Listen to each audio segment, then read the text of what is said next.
রংপুর রাইডার্সকে 2 রানে হারিয়ে পয়েন্ট টেবিলের 4 নম্বরে উঠে এসেছে দুর্বল রাজশাহী। অন্যদিকে ক্ষতি হয়েছে সাকিব খানের ঢাকা ক্যাপিটালসের, আর লাভ হয়েছে মেজর খুলনা টাইগার্সের।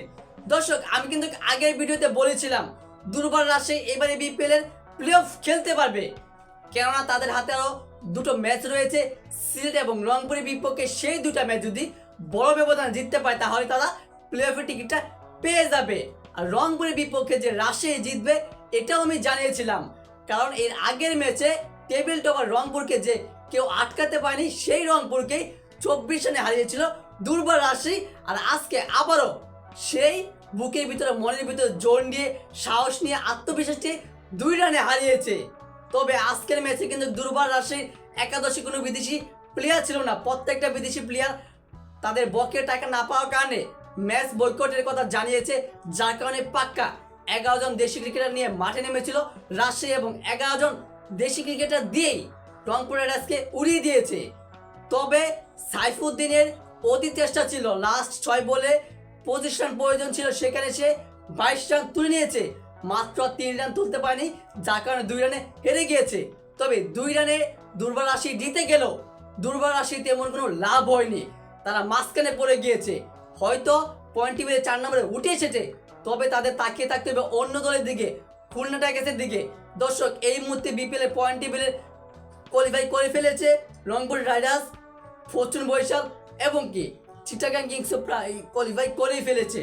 আর দুর্বল রাজশাহী 4 নম্বরে উঠে এসেছে, তাদের হাতে আরও একটি ম্যাচ রয়েছে সিলেট স্ট্রাইকার্সের বিপক্ষে। সেই ম্যাচটা হচ্ছে 27শে জানুয়ারি। তবে সেই ম্যাচটা যদি বড় ব্যবধানে জিততে পারে তাহলে তাদের পয়েন্ট হবে 12 পয়েন্ট।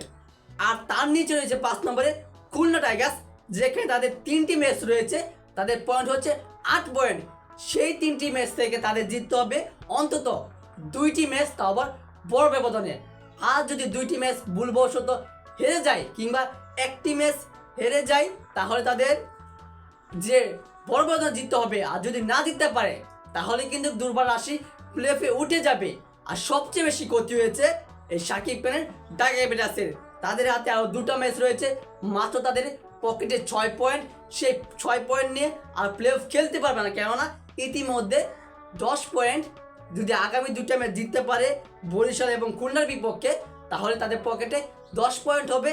আর 10 পয়েন্ট নিলে এখানে দুর্বল রাজশাহী আছে 10 পয়েন্ট, খুলনা টাইগার্সের হয়ে যাবে 10 পয়েন্ট। সেখানে রান রেটে থাকতে হবে বেশি।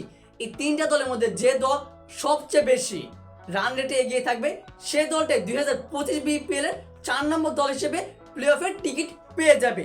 তবে বেশি একটু সুযোগ রয়েছে দুর্বল রাজশাহী, যদি খুলনা টাইগার্স 2টো ম্যাচ হেরে যায় তাহলে কিন্তু দুর্বল রাজশাহী একটা ম্যাচ জিতে নিতে হবে। আর সেই সুবাদে দুর্বল রাজশাহী প্লে অফের 4 নম্বরে উঠে গিয়েছে, আর উঠে থাকবেও, এবং তাদের পুরোপুরি প্লে অফ খেলাটা হয়ে যাবে। তবে মার পেয়েছে কঠিন সমীকরণে পড়ে গিয়েছে সাকিব খানের ঢাকা ক্যাপিটালস। দর্শক, আপনাদের কাছে কি মনে হয় কোন দল প্লে অফে খেলবে? এই বিষয়ে আপনার গুরুত্বপূর্ণ মতামতটি জানিয়ে দেবেন কমেন্ট বক্সে। আর অবশ্যই ভিডিওটি ভালো লেগে থাকলে ভিডিওটিতে লাইক দিয়ে চ্যানেলটি সাবস্ক্রাইব করে আমাদের পাশেই থাকবেন। ধন্যবাদ।